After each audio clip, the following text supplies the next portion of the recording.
Assalamualaikum warahmatullahi wabarakatuh. Kembali berjumpa di mata kuliah ekonomi internasional. Kita bahas pada kesempatan ini yaitu kebijakan perdagangan internasional bagian ke-1. Masih bersama saya Yair Rohmana dari Universitas Pendidikan Indonesia. Nah, pada kesempatan ini kita akan membahas terkait dengan kebijakan perdagangan internasional menjadi dua kegiatan pembelajaran. Yang pertama kita bahas proteksi perdagangan tarif. Nah, nanti pada pertemuan berikutnya kita bahas proteksi perdagangan non tarif dan proteksionisme baru. Sehingga setelah mempelajari bab ini, teman-teman bisa memahami yang pertama dasar argumen suatu negara mengapa melakukan proteksi perdagangan. Kemudian memahami konsep tarif, menganalisis keseimbangan parsial pemberlakuan tarif di negara kecil, menjelaskan beberapa bentuk proteksi perdagangan non-tarif dan proteksionisme baru, serta menganalisis keseimbangan parsial pemberlakuan kuota impor dan subsidi ekspor. Oke, kita bahas dulu. Yang pertama ini adalah tentang proteksionisme. Kita sudah mempelajari argumen di pertemuan sebelumnya bahwa perdagangan itu kan menguntungkan semua pihak. Tetapi pada satu sisi juga hampir semua negara memerlukan pembatasan gitu, terhadap ekspor dan impornya gitu, atau perdagangan internasional. Nah, kita tahu bahwa asumsi dari analisis sebelumnya itu adalah pasar persaingan sempurna, dan ini kadang tidak sesuai dengan kondisi kenyataan. Selain itu, meskipun proteksionis mungkin mengakui bahwa ada kerugian ekonomi terjadi dengan pemberlakuan kebijakan perdagangan, baik tarif maupun non-tarif, mereka sering berpendapat bahwa terkadang manfaat ekonomi seperti keamanan nasional itu lebih dari mengimbangi kerugian secara ekonomi. Sehingga ada beberapa dasar kenapa negara-negara itu melakukan proteksi gitu, hambatan terhadap perdagangannya, baik ekspor maupun impor.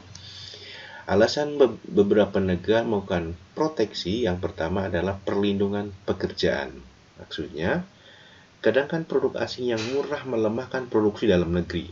Akibatnya, produksi domestik kalah dong bersaingnya dengan negara asing. Karena produk impor asing itu murah. Nah, sehingga menjadikan produksi dalam negeri berhenti produksinya. Nah, kalau berhenti memproduksi, maka pekerjaan domestik akan tidak ada. Nah, kalau tidak ada, maka terjadi pengangguran dan beralih untuk tenaga kerja asing lebih mudah mungkin. Dugaan kehilangan pekerjaan akibat kompetisi asing telah menjadi kekuatan utama di balik keinginan sebagian besar serikat pekerja suatu negara untuk menolak kebijakan perdagangan bebas yang terlalu dominan. Jadi, terutama bagi negara kecil atau negara berkembang, tentu alasan perlindungan pekerjaan menjadi masuk akal. Gitu. Nah, kasih kesempatan dulu industri yang negara berkembang itu untuk maju dulu, baru kemudian bisa bersaing dengan asing yang lebih kompetitif. Kira-kira seperti itu perlindungan pekerjaan. Yang kedua, perlindungan terhadap tenaga kerja asing yang murah. Tarif diperlakukan untuk mempertahankan pekerjaan domestik terhadap tenaga kerja asing yang murah. Nah, upah rendah di luar negeri mempersulit produsen domestik suatu negara untuk bersaing di pasar bebas dengan produsen yang menggunakan tenaga kerja asing yang murah. Terkadang kan di dalam negeri sendiri upah malah tinggi, akibatnya biaya produksi perusahaan menjadi tinggi. Nah, ketika tinggi maka harga jual juga bisa relatif tinggi dibanding negara asing. Akibatnya kita kalah bersaing lagi gitu ya.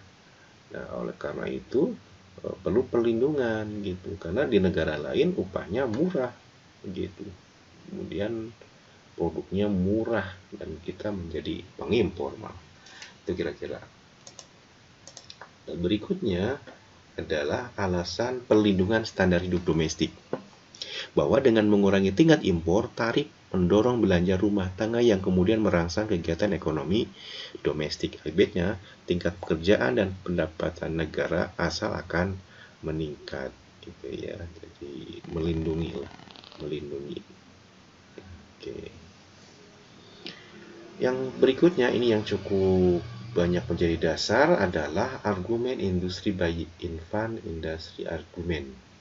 Nah, agar perdagangan bebas menjadi bermakna, negara harus sementara melindungi industri mereka yang baru berkembang dari persaingan asing. Jika tidak, jadi negara berkembang itu harus melindungi perusahaan-perusahaan yang baru muncul gitu ya, baru mulai berbisnis, baru memulai berkembang, gitu. Seperti bayi lah yang baru bisa belajar gitu ya. Jika tidak, maka ketika bisnis asing yang begitu dominan dengan produksi yang lebih efisien, lebih murah, lebih bagus, itu bisa mendorong bisnis domestik yang masih merintis itu bisa keluar dari pasar gitu, bisa terlempar. Nah, idealnya adalah setelah perusahaan-perusahaan muda itu yang baru belajar bisnis itu memiliki waktu untuk menjadi produsen yang efisien, barulah hambatan tarif diangkat, dikeluarkan, dan bisa masuk ke perdagangan bebas. Kira-kira argumen ini menjadi dasar kenapa sebuah negara melakukan proteksi perdagangannya. Nah, lain itu banyak alasan-alasan non-ekonomi gitu ya. Yang pertama, karena pertahanan nasional.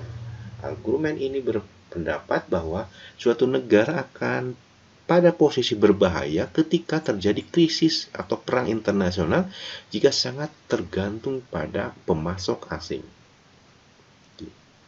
Argumen pertahanan nasional mengatakan bahwa hambatan impor akan membantu negara untuk memiliki atau menjadi siap menghasilkan produk yang akan penting dalam keadaan darurat militer, darurat krisis di masa depan. Jadi janganlah suatu negara seperti kita, Indonesia, bergantung ke pemasok asing. Jadi bahan bakunya semuanya dari asing. Maka begitu krisis, maka kita kelabakan karena kita tidak punya input. Atau terjadi krisis di negara lain, maka kita pun akan terjadi krisis impor, gitu. Inflasi di negara asing, kita yang juga kena inflasi juga, inflasi impor. Karena hampir semuanya tergantung kepada impor bahan bakunya. Gitu. Jadilah negara yang mandiri, swasembada harusnya. Berikutnya, kebanggaan nasional. Sejumlah produk dihasilkan di negara kita sendiri dapat menjadi objek kebanggaan nasional yang bisa menjadi identitas kita di dunia. Selama kebanggaan hanya dapat dihasilkan oleh sesuatu yang kolektif dan nasional, sesuatu yang tidak dibeli oleh individu di pasar, ada kasus untuk intervensi kebijakan. Jadi terkadang kita harus melindungi produk sendiri, jangan sampai produk yang menjadi kebanggaan kemudian malah dibanjiri oleh produk substitusi yang sama, gitu, sehingga kita malah kalah. Jadi kita harus bangga dengan produk sendiri. Ya, walaupun kadang relatif lebih mahal gitu, tapi harusnya kita bisa bangga dengan produk sendiri. Cintailah produk-produk Indonesia. Yang ketiga, alasan non-ekonominya adalah distribusi pendapatan. Apa yang terjadi pada orang miskin? Atau apa pengaruhnya terhadap kawasan atau kelompok etnis yang berbeda? Suatu tarif terkadang dapat dipertahankan dengan alasan bahwa itu mengembalikan ekuitas dengan mendukung beberapa kelompok yang kurang beruntung tersebut. Hanya jika kendala politik sehingga distribusi pendapatan hanya dapat disesuaikan melalui kebijakan impor, maka hambatan impor dapat dibenarkan atas dasar itu. Jadi kadang kita untuk membuat sejahtera dalam negeri, ya kita harus menghormati atau mencintai produk dalam negeri gitu. Ya walaupun impor murah, tetapi harus bijak mengimpor gitu ya. Karena kalau terus-terusan mengimpor seperti beras, maka yang rugi kan petani kita gitu. Kenapa tidak membeli produk sendiri walaupun agak sedikit mahal, tapi kan yang kaya kan orang kita sendiri, daripada kita membeli murah di negara lain tapi yang kaya kan orang lain dan cukong-cukong yang menjadi importirnya jangan-jangan. Nah, ini dasar kenapa beberapa negara termasuk Indonesia melakukan proteksi. Oke, berikutnya. Nah, ini kita sedikit analisis awal bahwa untuk menganalisis tarif dan non-tarif kita menggunakan analisis pendekatan mikro, terutama analisis surplus konsumen dan surplus produsen. Sebenarnya sudah dibahas di mikro, apa itu surplus konsumen. Surplus konsumen itu kan kelebihan yang dimiliki konsumen karena apa yang dia siap beli ternyata berbeda dengan yang dibelinya di pasar. Nah, konsumen siap membeli di atas harga pasar, tapi ternyata di pasar lebih murah. Nah, jadi surplus konsumen adalah wilayah di bawah kurva permintaan, di bawah kurva permintaan, tapi di atas harga pasar.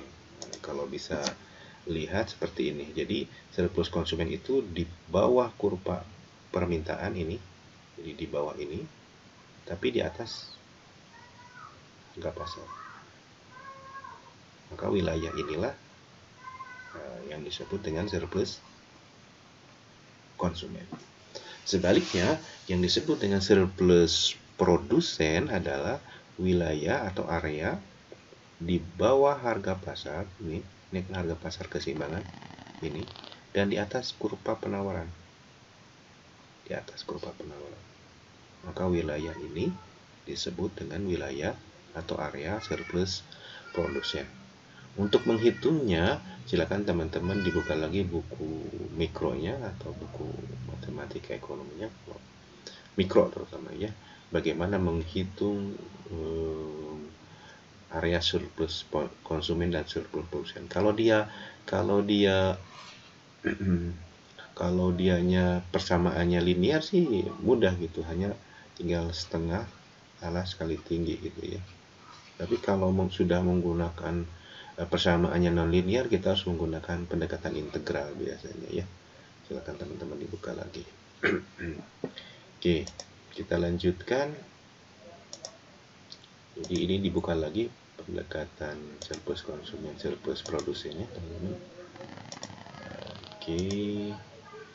Nah, alat untuk menganalisis kebijakan perdagangan ini ada dua, ada pendekatan parsial dan pendekatan general. Kalau pendekatan parsial, kita hanya menggunakan satu produk, misalkan untuk X gitu. Sedangkan kalau equilibrium kita menggunakan dua barang, ada X, ada Y. Nah, sementara kita menggunakan pendekatan satu dulu. Nah, di awal kita sudah bilang bahwa trade can make everyone better off, bahwa perdagangan bisa menguntungkan semua pihak gitu, dan menjadi lebih baik, better off gitu. Nah, kita tahu bahwa coba kita buktikan secara kurva analisis perdagangan membuat semua negara menjadi lebih baik. Kita cerita di panel B dulu misalkan ya. Kita di panel B, besaran. Oke, jadi kita mulai di panel B bahwa ini terjadi perdagangan internasional dengan harga di mana ini di PE misalkan ya, di PE di sini di PE dengan ekspor dan impor seperti ini. Ini sama berarti antara ekspor dan impornya sama. Nah, kemudian kita boleh misalkan melihat ke panel C dulu, boleh, atau ke panel A juga boleh. Nah, lihat teman-teman, kan di internasional atau di dunia harga yang berlaku itu kan PE. Nah, bagi negara di panel C dengan harga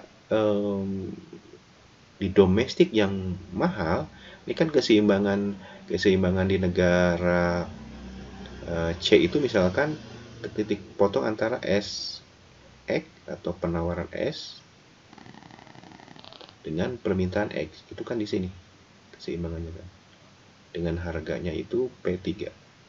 Nah, begitu berdagang secara internasional, nah, di dunia ternyata harganya murah, yaitu hanya di PE gitu. Misalkan di sini sama kan, kita mengikuti harga dunia di PE. Maka tentu kalau kita melakukan perdagangan internasional, maka yang terjadi adalah kalau harga murah, maka produsen domestik hanya memproduksi sedikit, misalkan hanya di Q1, sedangkan permintaan ini kan kurva permintaan ini. dia konsumen meminta banyak, misalkan di Q2.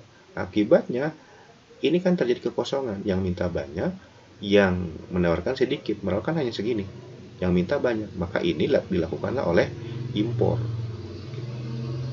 Karena harga dunia lebih murah dibanding harga domestik. Nah, di negara A itu berarti negara C, kalau ini panel C itu berarti negara pengimpor.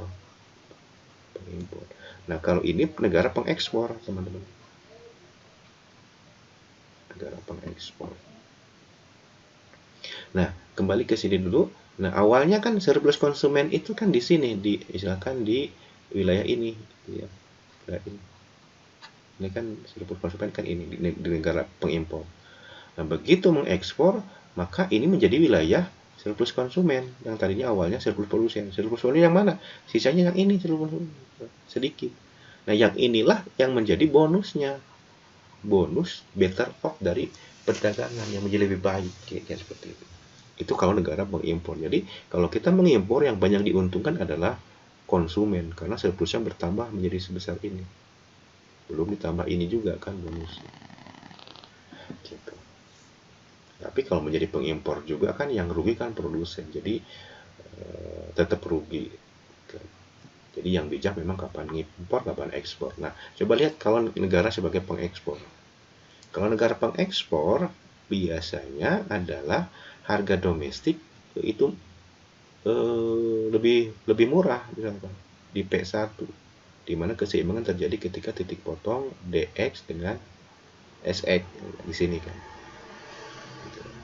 Kemudian dia melakukan perdagangan internasional, sebab di internasional harga produk X itu sebesar PE kan, sebesar ini kan PE. Berarti kan kita ikut harga dunia kan ke sini. Misalkan di P2. Kalau impor kan murah, dia lebih murah. Kalau ekspor dia lebih mahal. Kita kan ngomong ekspor kalau harganya lebih mahal daripada domestik. Begitu mengekspor, nah awalnya surplus produsen itu kan sebesar ini kan gitu. Awalnya gini. Konsumen wilayah ini awalnya. Dan segitiga ini. Begitu mengekspor, maka ini menjadi wilayah produsen. Gitu. Ini menjadi wilayah produsen ini, termasuk ini. Karena di bawah harga keseimbangan dunia, di atas kurva penawaran. Nah, ini kan menjadi wilayah produsen sekarang. Konsumen tersisa ini sedikit, yang disisakan oleh konsumen. Gitu. Atau kita kasih warna lain lah biar berbeda. Misalkan. Nah, misalkan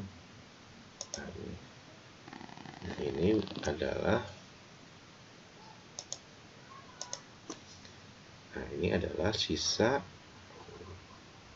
wilayah surplus konsumen yang tersisa kalau barang banyak diekspor dari domestik ke luar negeri. Nah, bonusnya adalah yang ini. Jadi better off-nya itu yang ini. Yang lebih baik. Awalnya kan nggak ada, sekarang ada ketika mengekspor nggak. Jadi secara umum kalau menjadi negara pengekspor, maka dampaknya itu yang menguntungkan itu adalah kalau pengekspor, maka yang diuntungkan adalah produsen, tapi yang dirugikan adalah konsumen. Makanya kesimpulannya adalah bijaklah kita kapan menjadi pengekspor dan kapan menjadi pengimpor. Kalau terus-terusan jadi pengimpor juga jelek karena yang diuntungkan hanya konsumen, yang diuntungkan adalah produsen. Kalau menjadi negara pengekspor saja juga yang diuntungkan produsen, konsumen. Jadi kira-kira seperti itu. Nah, jadi akan lebih baik kapan menjadi ekspor dan kapan menjadi pengimpor sehingga keseimbangannya menjadi terjadi. Oke, kira-kira seperti itu. Kita lanjutkan.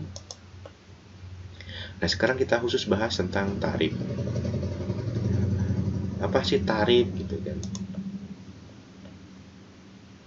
Nah, tarif adalah pajak atau bea yang dikenakan pada suatu produk ketika melewati batas-batas negara.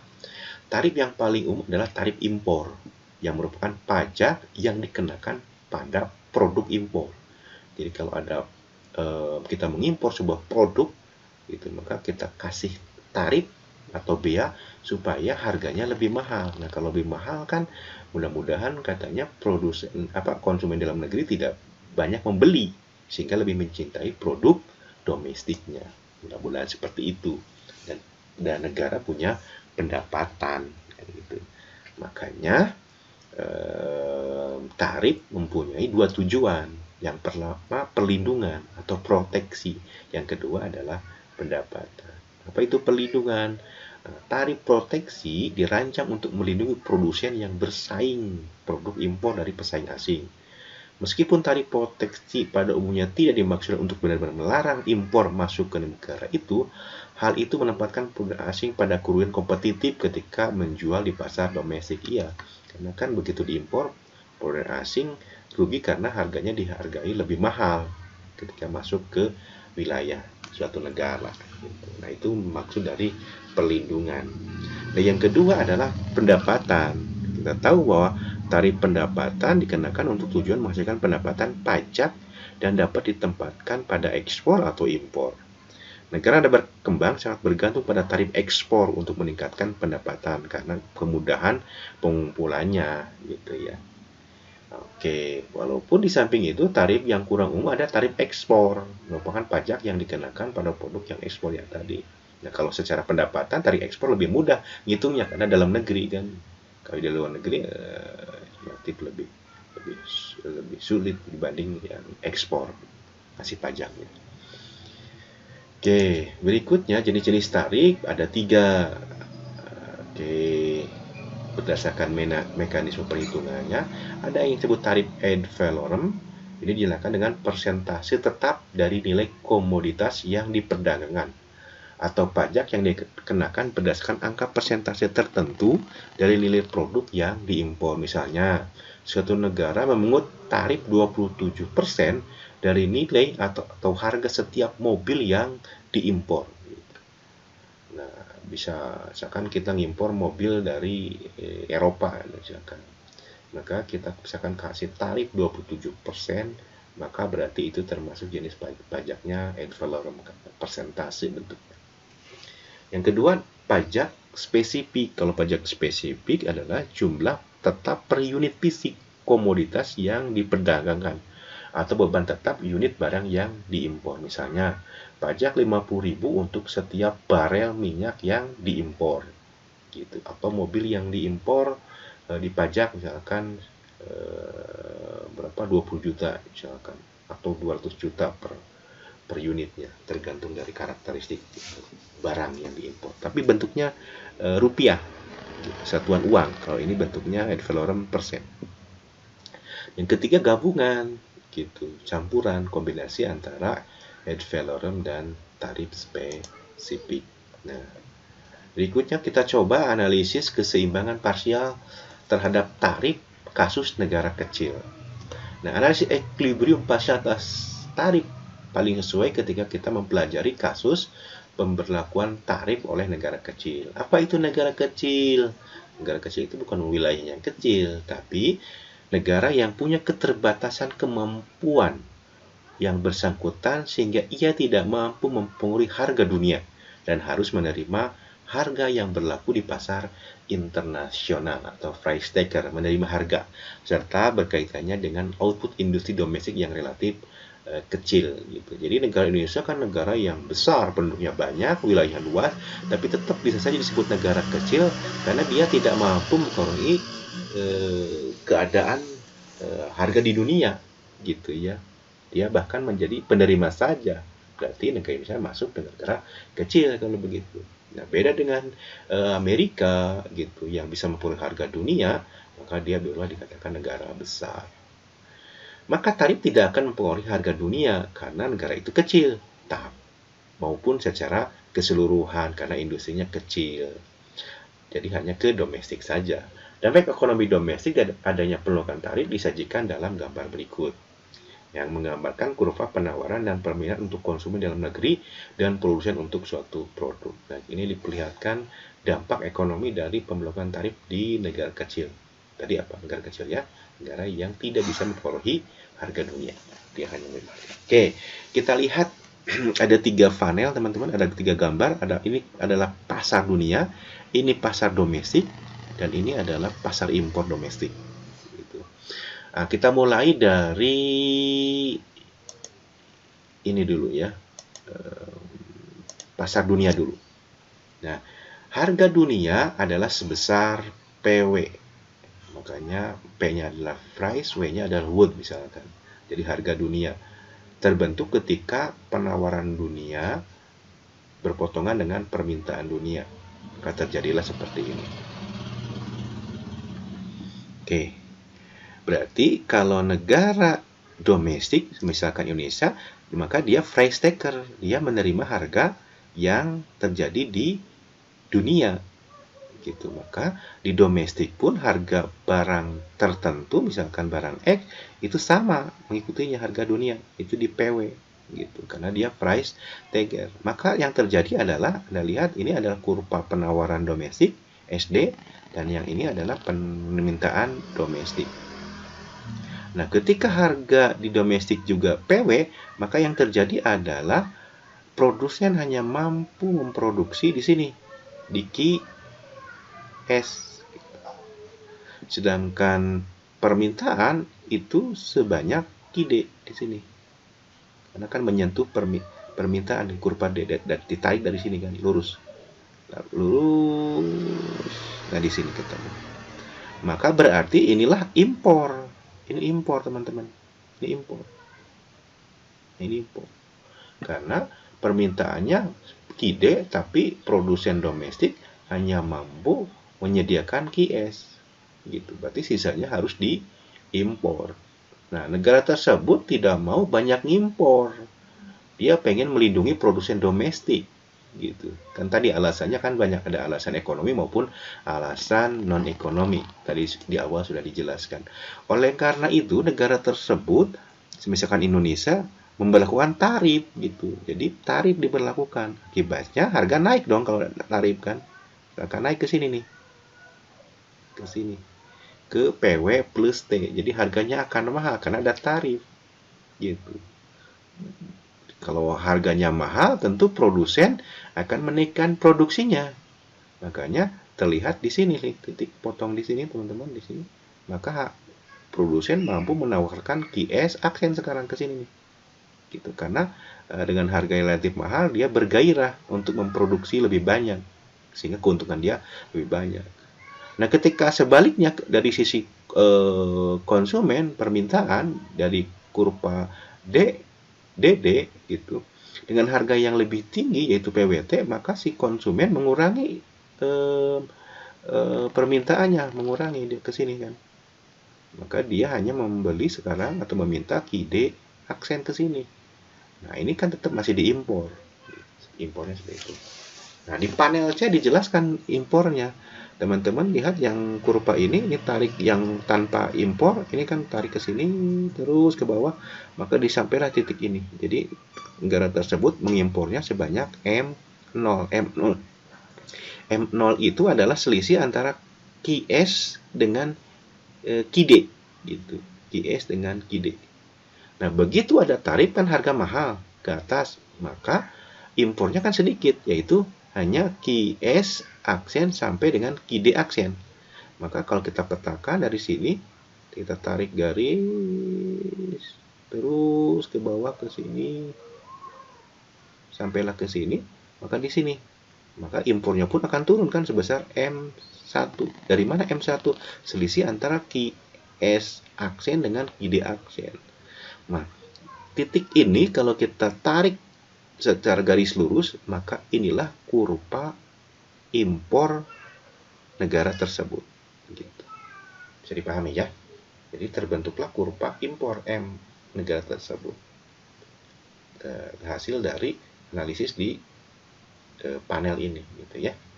Oke, kira-kira seperti itu. Nah, secara umum bagaimana dampaknya? Ini lihat yang sebelah sini, teman-teman. kita lihat area surplus konsumen sebelum tarif itu adalah, saya hapus aja yang ininya. Oke. Jadi kalau teman-teman lihat surplus konsumen sebelum pemblokan tarif itu kan ini wilayahnya. Lihat wilayah ini. Segitiga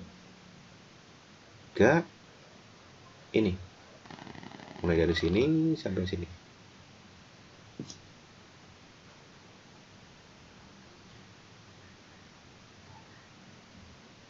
Nah, ini wilayah surplus konsumen.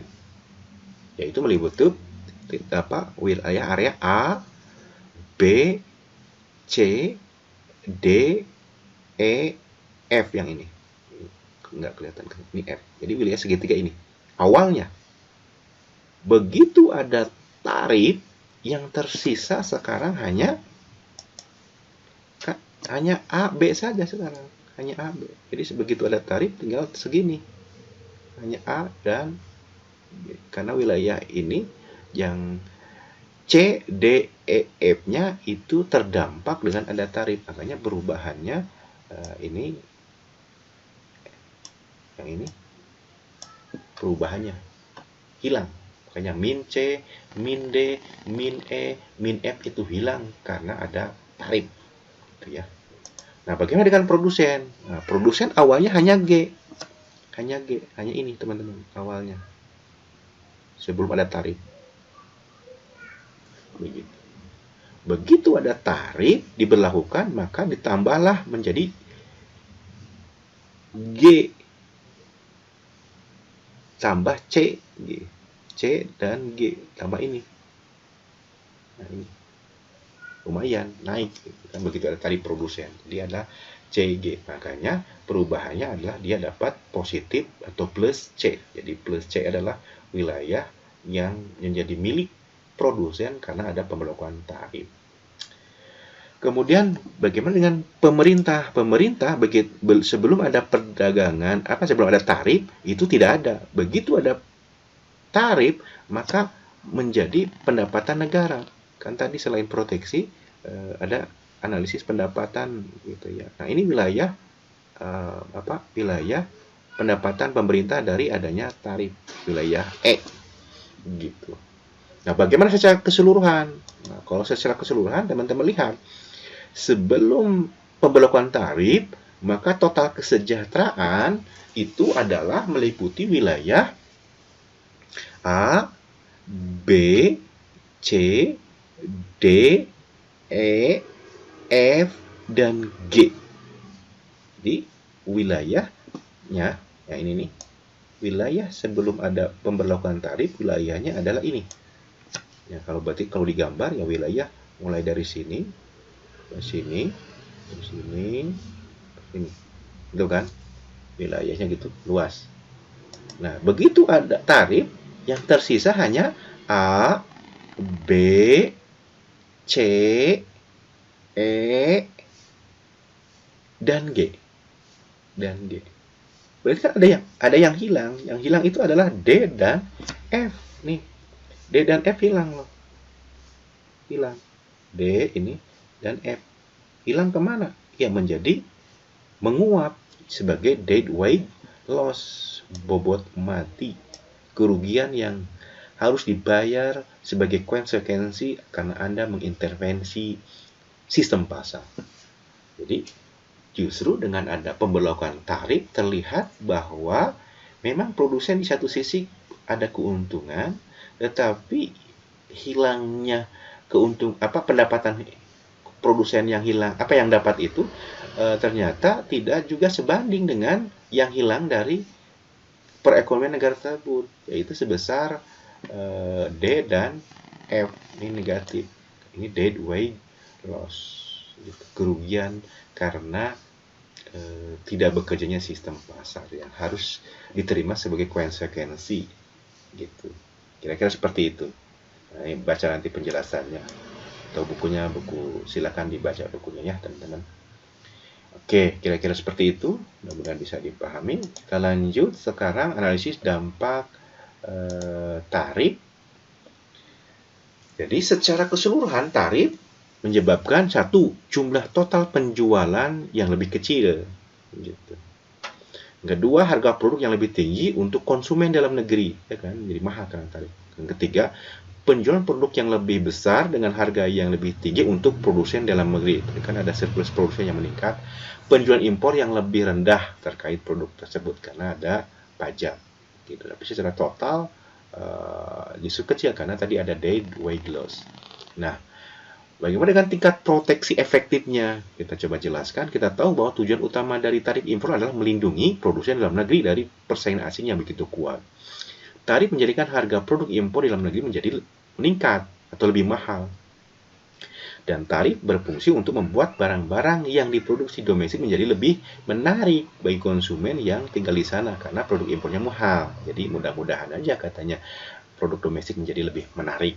Dengan demikian, output industri domestik yang menjadi pesaing impor dapat meluas melampaui apa yang terjadi jika tanpa adanya tarif.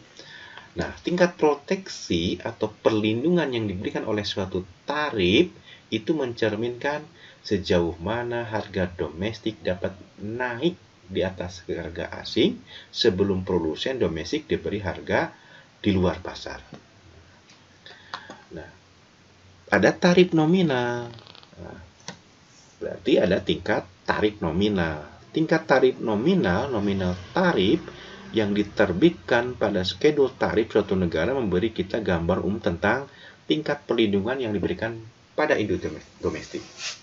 Tapi itu mungkin tidak selalu benar-benar menunjukkan perlindungan yang sebenarnya atau efektif yang diberikan. Sebagai contoh, tidak selalu benar bahwa tarif 25% pada mobil memberikan industri otomotif margin 25% terhadap produsen asing.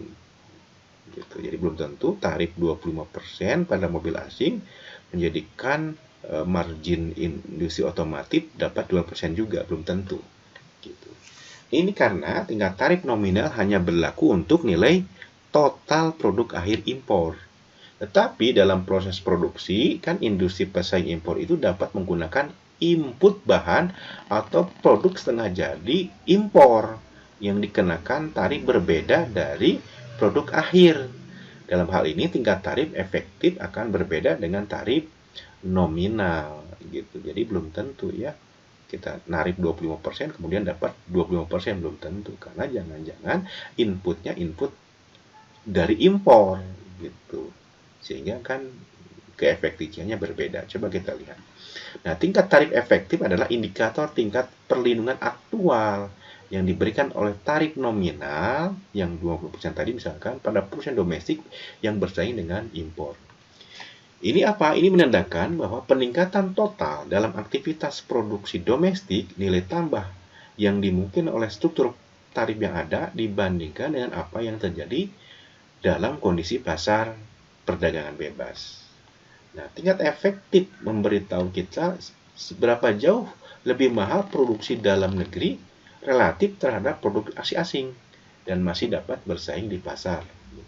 Oleh karena itu, kita sekarang perlu memperluas analis equilibrium parsial dari bagian sebelumnya untuk mendefinisikan, mengukur, dan memeriksa pentingnya tingkat proteksi efektif. Banyak suatu negara pengimpor bahan baku, bahan mentah, dengan terapkan bebas bea tarif atau sekalipun mengenakan tarif, tapi tarif yang lebih rendah pada impor input daripada impor produk akhir yang diproduksi dengan input impor.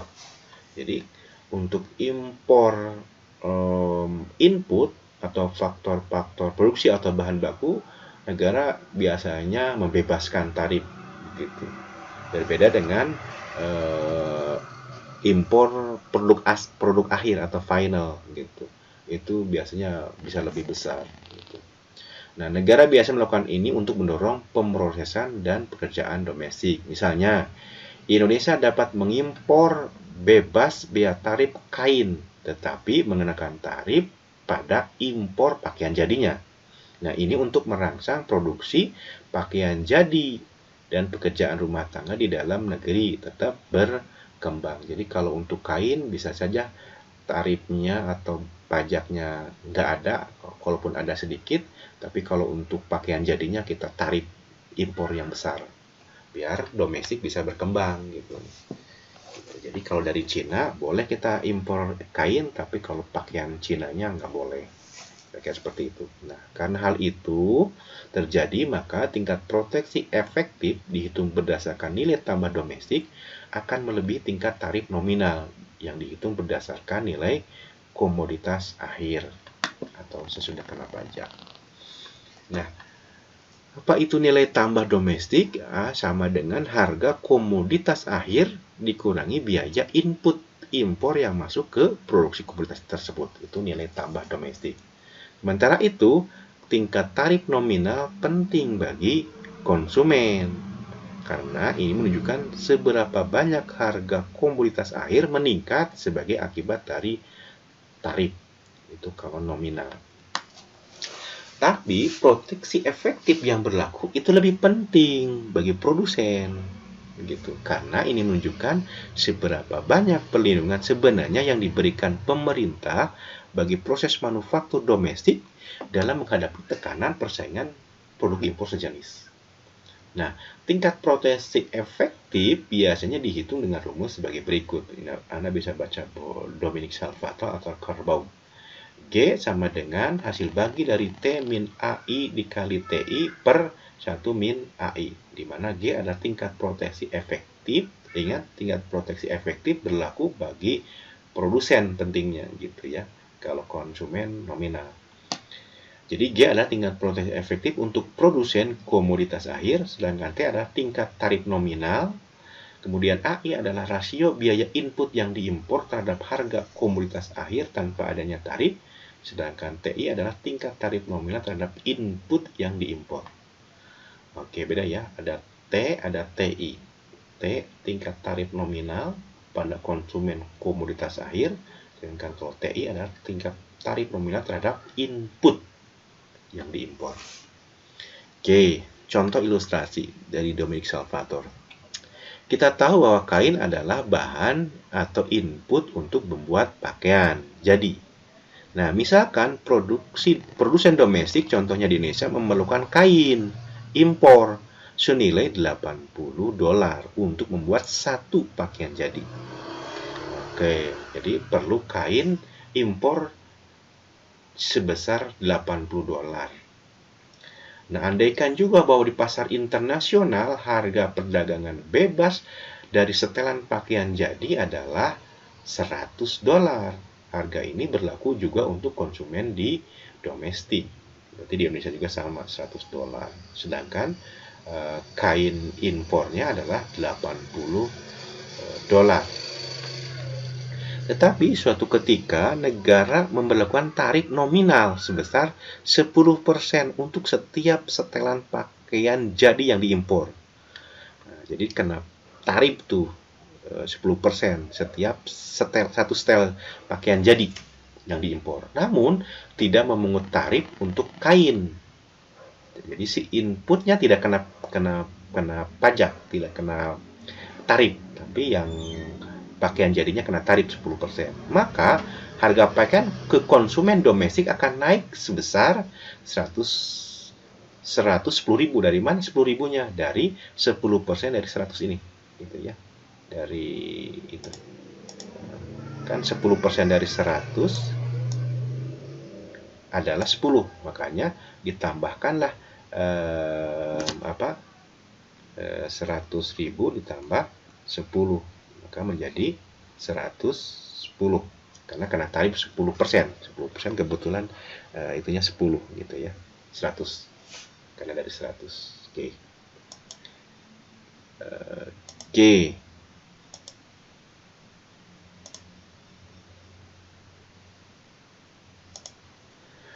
Dari jumlah ini, 80% merupakan biaya produksi pembelian kain impor. 20% adalah nilai tambah domestik yang diterima oleh produsen. Dan 10%-nya adalah tarif yang akan diterima oleh pemerintah. Gitu, dari 100 ini. Jadi 80%-nya bahan baku, impor, kita ngimpor, 20%-nya adalah nilai tambah perusahaan, dan 10-nya diterima oleh pemerintah. Kira-kira seperti itu ceritanya. Oke, maka tarif $10 yang dikumpulkan pada setiap harga komoditi impor memiliki tarif nominal sebesar 10%, karena tarif nominal adalah tarif yang dihitung berdasarkan harga komoditas akhir, yaitu $10 per $100 itu sama dengan 10%.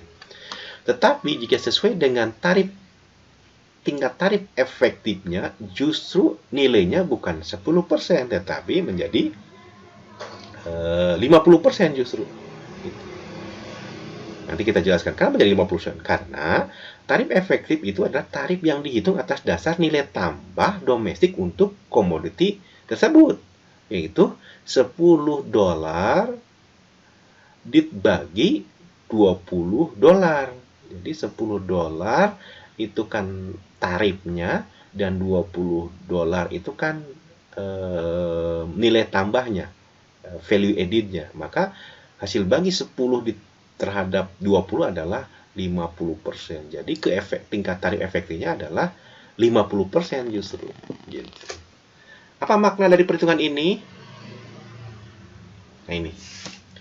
Kita akan mengetahui bahwa konsumen dihadapkan pada kenyataan atau fakta dengan tarif $10 itu telah meningkatkan harga pakaian yang mereka beli sekitar $10, atau 10% dari harga semula dari sebelum ada tarif.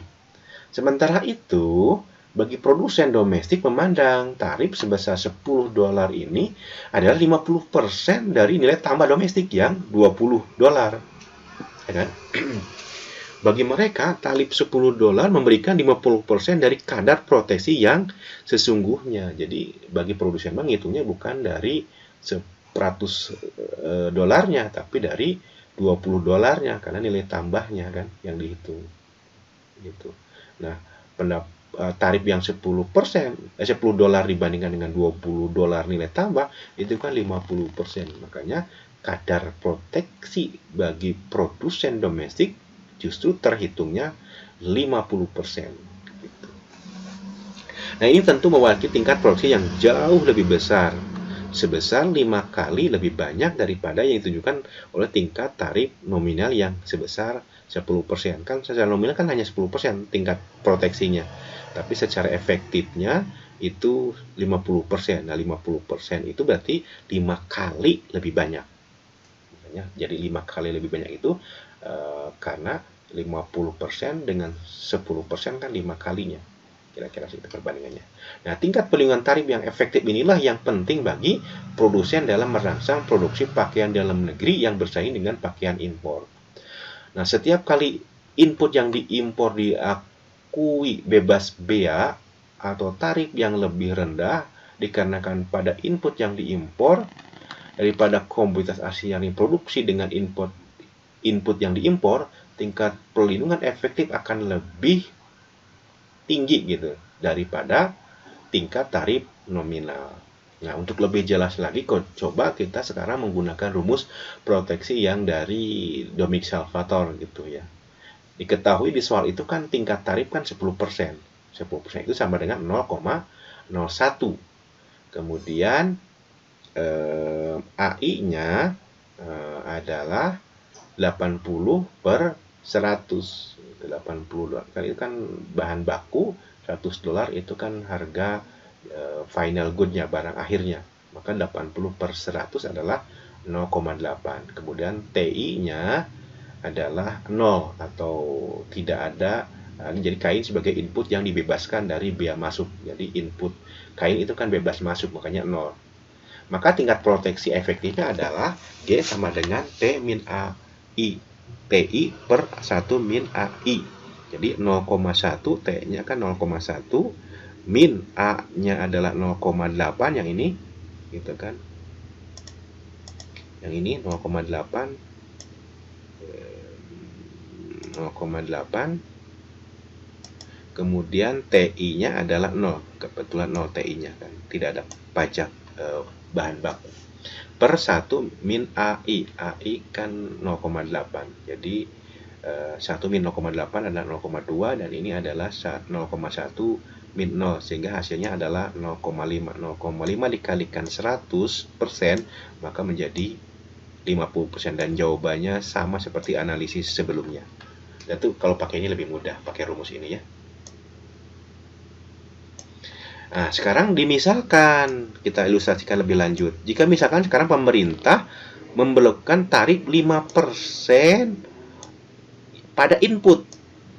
Tadi kan 0 nih, tapi sekarang dipajak si itunya ditarif. Tarifnya itu 5%. Berapa persen tingkat proteksi efektifnya sekarang? Maka berarti kan sekarang 0,1 min 0,8 TI-nya sekarang dikalikan itu 0,5 kan 5% itu kan 5% itu kan sama dengan 0,05 makanya ininya 0,05 gitu kan. Maka hasilnya adalah 0,4 ini 0,04. Jadi 0,1 dikali 0,04 adalah 0,06 dibagi 0,2 hasilnya adalah 0,3 dikali 100 maka hasilnya adalah 30%. Jadi sekarang dengan adanya tarif input justru perusahaan domestik diproteksinya malah semakin berkurang, hanya 30%. Nah, seperti itu. Kemudian kalau kita nah, artinya dulu. Itu artinya bahwa produsen masih mendapatkan profit sebesar 30%. Berkurang ya. Jumlah keuntungan tambahannya akan berkurang karena kini mereka juga harus membayar pajak atas kain yang mereka impor sebagai komoditi input bahan baku pakaian sebesar 5%. Iya kan? Karena ada impor input, jadi kan pendapatan produsen domestik berkurang karena dia harus bayar pajak 5% itu. Makanya tingkat produksinya tinggal 30%. Jika kemudian pemerintah terus menaikkan tingkat tarif untuk komoditi input atau TI, maka keuntungan tambahan bagi produsen semakin menurun. Bahkan bisa saja hilang atau mengalami kerugian karena bersaing jika kemudian tingkat produksi efektifnya negatif. Hal ini mungkin terjadi ketika pemerintah mengut tarif terhadap komoditi input impor yang terlalu besar. Makanya banyak negara termasuk Indonesia biasanya akan memerlukan tarif yang lebih longgar untuk bea masuk bahan baku bahkan sampai 0 gitu, terutama bahan baku impor yang tidak ada di dalam negeri. Terima kasih, kita lanjutkan pada pertemuan berikutnya. Assalamualaikum warahmatullahi wabarakatuh.